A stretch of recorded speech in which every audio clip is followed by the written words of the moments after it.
All over the news is the story of Erin Patterson, who took the life of many of the members of her estranged husband's family when she served them a meal that contained poisonous mushrooms. She has denied that allegation and is 100% entitled to do so. But one of the questions that keeps getting asked on my TikTok feed is, Jahan, would you represent her? What, why not?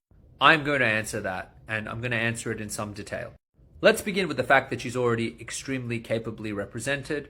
Secondly, that it's in a state where I've never done something as serious as that particular offense. So if I was going to do it, I would team up with a local team and also get a barrister involved. And removing a lot of the hurdles that there's probably someone better qualified than me. But from a psychological / from an ethical standpoint, would I represent her? One of the things that's important to understand is, much in the same way a doctor doesn't judge a patient, I don't judge a client. And it's very important to understand what that means.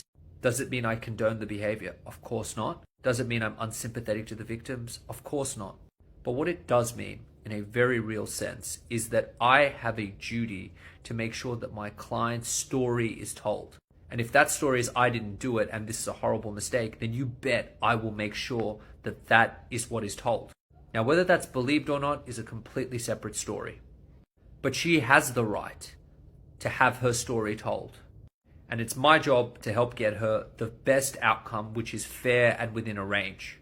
Because the reality is that if the penalty is outside of range, appeals happen. And finally, I would hope that people would be comfortable with someone like me representing someone like this, because you should want capable, diligent, fearless representation of people, so that if they go into custody, you can at least rest at night knowing that somebody did their job correctly.